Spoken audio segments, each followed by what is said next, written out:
Let's keep it moving and grooving. I have a good news story coming in. Bam, bam, bam. So, if you are not aware, TikTok has officially been sold to Larry Ellison. And after that takeover, there was immense censorship on TikTok, even to the point where people were getting 0 views. TikTokers that have been booming, all of a sudden their videos weren't shown to anyone. Now, one of the changes, of course, was pro-Israel. I want to bring this in here so you can see this is the new CEO of TikTok, and I want you to hear what he said about the new takeover. Watch TikTok's new CEO admit they changed TikTok to punish Americans for criticizing Zionism and Israel. We made a change to designate the use of the term Zionist as a proxy for a protected attribute as hate speech. So if somebody were to use Zionist, of course you can use it in the sense of you're a proud Zionist, but if you're using it in the context of degrading somebody, calling somebody a Zionist as a dirty name, then that gets designated as hate speech. So I'm a little bit confused because either you're calling yourself a Zionist, but you don't want other people to call you a Zionist, or they can't call you a Zionist in a negative way. Again, what happened to free speech? So I'm just confused. This is confusing to me.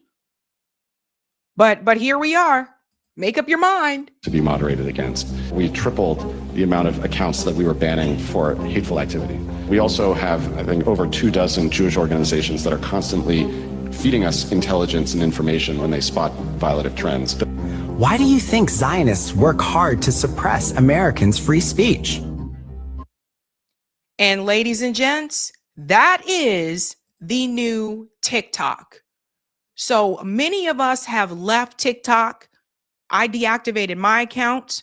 I removed the TikTok app off my phone, and I'm going to show you why that's important as well. It's not just the censorship, it's the new tracking and the new terms of agreement that you had to agree to that is causing other people to flee as well. But there's a rainbow at the end of this story. Now, Bernie Sanders is calling this out as well. He said, thanks to Trump, right-wing multi-billionaire Larry Ellison will now control the TikTok algorithm along with CBS, MTV, The Free Press, BET, CMT, Simon & Schuster, Nickelodeon, Paramount Plus, Pluto TV, and more. This is what oligarchy looks like. So, first of all, BET should be ashamed, huh? BET should be ashamed, but they're there. So everybody just pay attention to that. If you're watching these channels and all of a sudden it seems a little bit different. But Bernie leaves something out that journalist Ken Klippenstein did mention. Congress also played a role by forcing its sale in the first place. Yeah. And I remember under the Biden administration, I was complaining about that. Many were saying, like, what the hell are you doing? Don't sell TikTok, like, leave it alone. TikTok was fine the way that it was. Once the US decided to come in and say, well, we're going to own TikTok, everything went downhill. But it was pushed by Congress. Everybody remember that? And then Donald Trump came in right before he started his presidency and said, I'm going to bring TikTok back. And then he looked like the hero and people were pointing fingers at the Democrats and all that type of stuff. This was bipartisan. So you had Congress that went along with it. Now, here's the big plus. TikTok users are deleting the app with removals up 150% following the US joint venture. And that's not an exaggeration. I'll tell you where we're all going.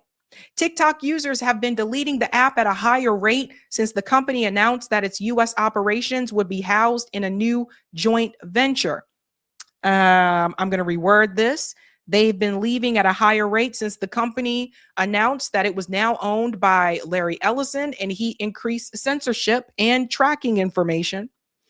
The daily average of US users deleting the TikTok app has increased nearly 150% over the past 5 days compared to the previous 3 months.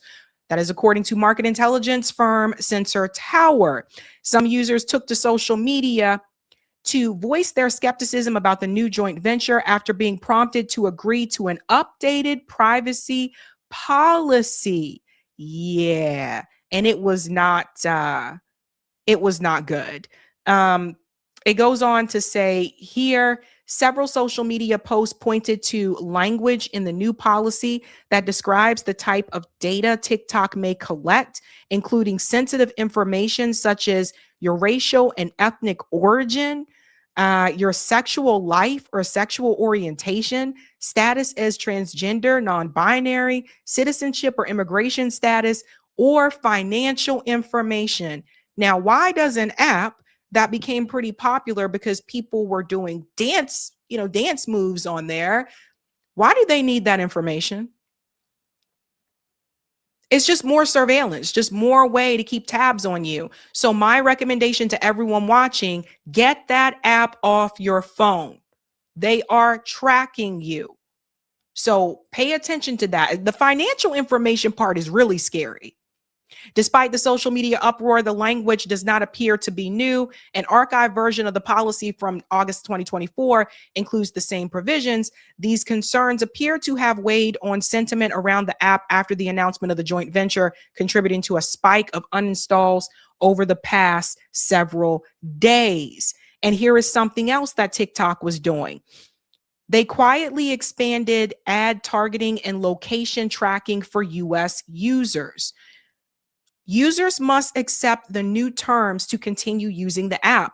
Precise GPS data collection is now allowed if device location services are enabled. And on platform activity, can inform off-platform ad targeting. To limit exposure, US users can disable precise location access and personalize ads in setting. Again, why do they need to know where we are?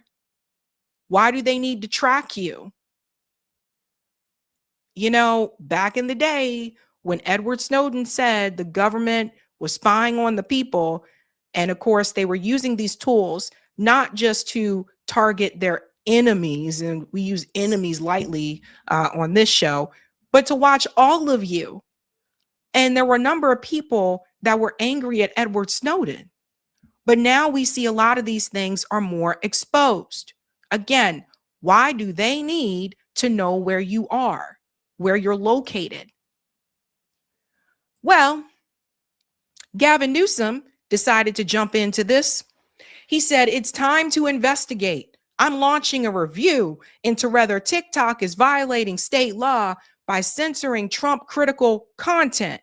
He is responding to this post here from Tory that says, so the agreement for TikTok to sell its U.S. business to GOP-backed investors was finalized a few days ago. And now you can't mention Epstein. That's another thing you can't mention. Let me put this up here. They said Epstein, and it said this message may be in violation. So you can't mention Epstein. And another thing that people have been showing screenshots of is that you can't speak critically, I guess, too critically about Donald Trump and the Trump administration. So let's put all these things together. You can't criticize Zionism, can't criticize Israel, can't mention Epstein, can't criticize Donald Trump's administration. So you know what this is really all about. That's the level of censorship. However, what is notable about Gavin Newsom's comment here, he wants to launch an investigation into whether TikTok is violating state law by censoring Trump critical content, but he doesn't want to launch an investigation to see if TikTok is censoring Israel critical content or Epstein content or even mentioning Epstein's name. Why is it only that he wants to look at, oh, well, you can't say critical things about Trump? That's as far as Gavin Newsom will go. I'm telling you guys right now, look, come 2028, people are going to do what they want to do. But come 2028, I'm telling you right now, Gavin Newsom on this show is already dead on arrival. I'm telling you right now. So please do not come to me and say, Sabby, you need to support Gavin Newsom. I'm going to laugh at you. Because he's only willing to go so far. This is who he is. That's who he is. Candace Owens picked up on it as well. Bibi Netanyahu on camera. We need to take over TikTok so we can control minds and censor content for Israel. Gavin Newsom. I will investigate TikTok to see if they are censoring content for Trump. Left and right, our politicians are cowards. And I think I responded to this somewhere where I said, well, Gavin Newsom isn't left. But the reality is that both parties are controlled by their donors, and that's who they work for. And I'm glad more people are calling that out, because in the end, that's really what it is. Here's another one that shows you can't mention Epstein. Days after the U.S. took over majority ownership of TikTok, the word Epstein has been censored. So multiple accounts are showing you can't mention that guy. I thought Nico said something here that was pretty funny about them censoring this word Zionist. Listen to this. Okay, so I'm confused. I thought Zionists were proud to be Zionists.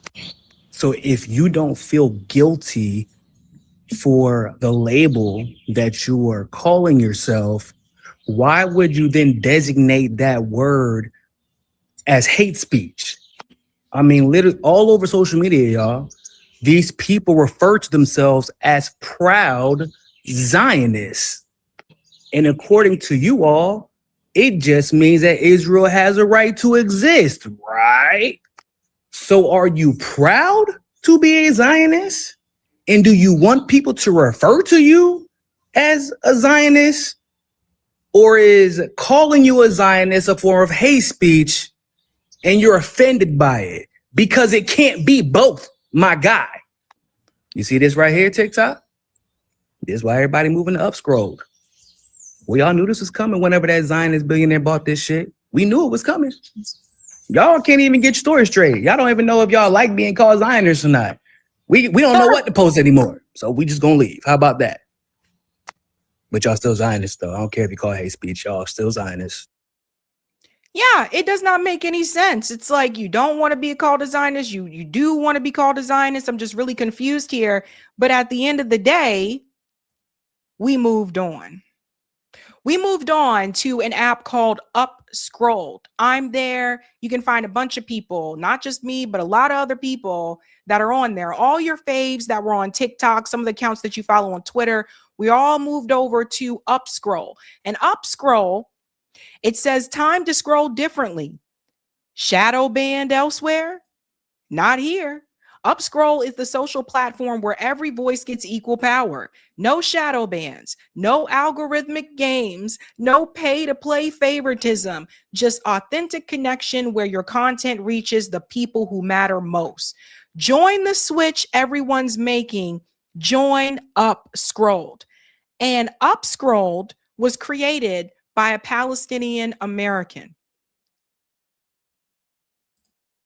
That's where we're at, folks. So if you're wondering what happened to everybody, that's where we're at. And since Larry Ellison took over TikTok, Upscrolled is on the up and up. It is now the most downloaded app. It rose that quickly because people said, hell to the no.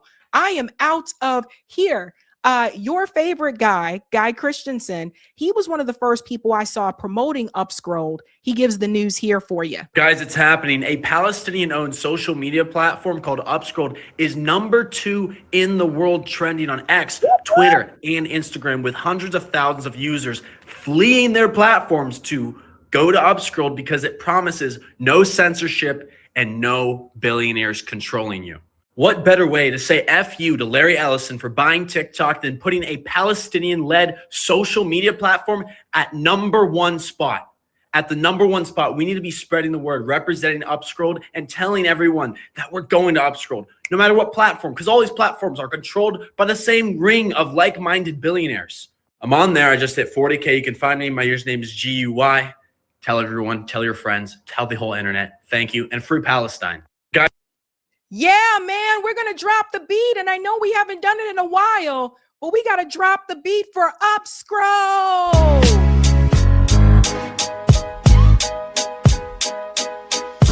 Drop the beat. Dance with me. Dance with me. Drop the beat. In the street. Woo! Yeah, ladies and gentlemen, they thought they had us. They thought they could keep us down, but we have other options. And go on over there. Like when I signed up the other day, it was a lot of traffic coming in at once. So it took a minute for me to like refresh and things like that. But if you use TikTok and you use Twitter, it's similar to that type of platform, but that's where all of us went. So if you use TikTok a lot and you're wondering like, where did all these people go? What happened to them? We left. I removed it from my phone. I deleted my account. And again, you'll see it here. Suppressed News said, breaking, Upscroll is currently the #1 social networking app in the US on Apple charts. Yeah, it is currently #4 on Apple's top downloaded Apple chart. Users are abandoning TikTok and migrating from other social media apps. Again, Upscrolled in the house. Yeah, man. So come on over there and you'll see me and Nico and a bunch of your faves over there, ladies and gent. We don't need no TikTok. You don't need no TikTok. You can see people do dance moves on Upscroll. People do dances on YouTube Shorts too. Like actually, now I think about it. So it's like, you don't need no TikTok. All right. Cloudness said, just got it. Yay! That's what I'm saying. They weren't expecting that. They were not expecting. They said, well, everybody loves TikTok. They're not going anywhere. Surprise. Surprise. Palestinian Australian, I meant to say. But yeah, he started it because he lost, I think, over 50 of his family members. So yeah, after that is like, no, something has to change. Stranger than fiction, but it happened. Hey guys, this was a Sabby clip. If you like what you saw, hit that like button and subscribe.